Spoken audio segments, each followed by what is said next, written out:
بسم اللہ الرحمن الرحیم۔ السلام علیکم اسٹوڈینٹس، آپ کو پاکمال اردو چینل پر خوش آمدید۔ اسٹوڈینٹس، ہم 10ویں جماعت کی اردو کی نئی ماڈل درسی کتاب میں سے پڑھائی کر رہے ہیں اور اس سلسلے کی ہم نے نظم نمبر 5 مکمل کی ہے اور آج ہم اس کا مشقی حل دیکھیں گے۔ جی تو اسٹوڈینٹس، نظم نمبر 5 آدمی نامہ جو کہ نذیر اکبر آبادی نے لکھی ہے، اس کا مشقی حل آپ کے سامنے ہے۔ سب سے پہلے ہماری مہارت سننا جو ہے اس سے متعلق، اب آپ اس کو خود پڑھیں، دیکھیں مشق میں آپ سے کیا سوال کیا گیا ہے، کیا پوچھا گیا ہے۔ تو یہ جسٹ میں آپ کو نوٹس دکھاؤں گی اور آپ نے یہ خود تیار کرنے ہیں۔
سوال نمبر 8 دیکھیے، آدمی نامہ کو پڑھ کر شاعر اور قاری کے نقطۂ نظر کو سامنے رکھتے ہوئے مرکزی خیال لکھیں۔ تو یہ نظم کا مرکزی خیال موجود ہے، یہ آپ نے بہت اچھی طرح سے پڑھنا اور یاد رکھنا ہے۔ یہ ہر بند کی تشریح میں وضاحت لانے کے لیے اور طوالت لانے کے لیے آپ کے کام آئے گا، تفصیل ڈالنے کے کام آئے گا، ٹھیک ہے؟ تو یہ آپ نے ضرور یاد کرنا ہے۔ نظم آدمی نامہ کا مرکزی خیال، اس نظم میں نذیر نے، شاعر نذیر اکبر آبادی نے آدمی کے مختلف روپ پیش کیے ہیں۔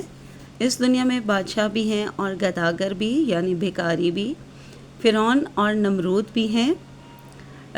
فرعون اور نمرود بھی اسی دنیا کے آدمی تھے جنہوں نے خدائی دعویٰ کیا، اور شداد نے تو دنیا میں ہی جنت بنا ڈالی تھی۔ یہ اور بات ہے کہ اسے اس میں رہنا نصیب نہیں ہوا۔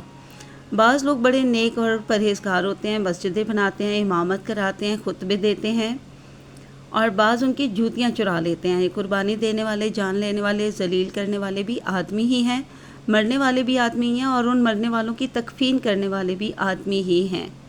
حتیٰ کہ یہ دنیا شریفوں، کمینوں، بادشاہوں، وزیروں، مریدوں، پیروں، اچھے بروں سب سے بھری پڑی ہے، اور یہ سب کے سب کون ہیں؟ یہ سارے آدمی ہی ہیں، ٹھیک ہے؟ آدمی کے سارے روپ بیان کیے گئے ہیں. یہاں بالکل کلیئر دکھاتی ہوں آپ کو تاکہ آپ لوگ اسکرین شاٹ لے سکیں. یہ لیجئے.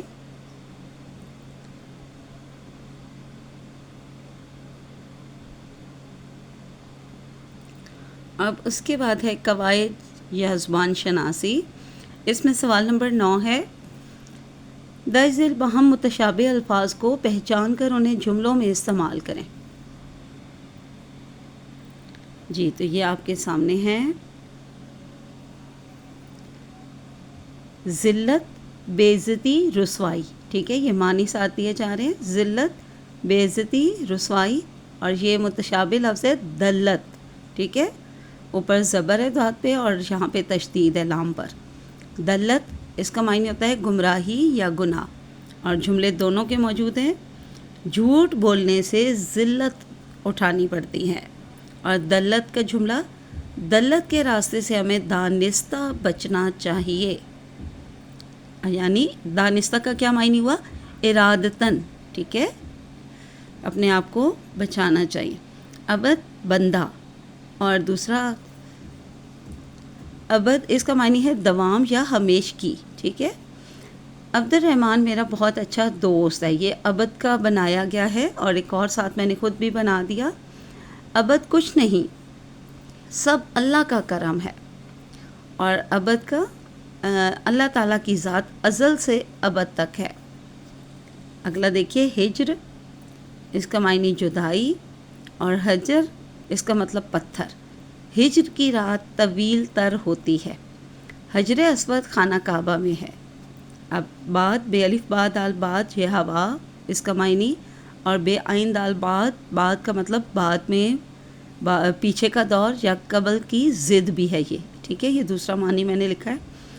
باد صبا تازہ خوشبو لے کر آئی ہے. عصر کے بعد آپ سے ملاقات ہو سکتی ہے. آخری دیکھیے، خار. خار کا ایک معنی ہوتا ہے کانٹا اور خار کا کوئی متشابہ لفظ نہیں ہے.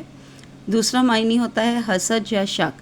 تو خار کا لفظ متشابہ نہیں ہے.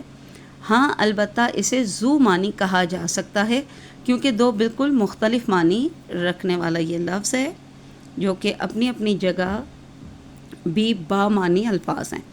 تو اس کے دونوں معنوں میں نے خود یہاں پہ جملے بنا دیے کہ شاید اس طرح آپ کے کام آ جائیں. خار یعنی کانٹا. پھول کے ساتھ خار بھی ہوتے ہیں. خار یعنی حسد.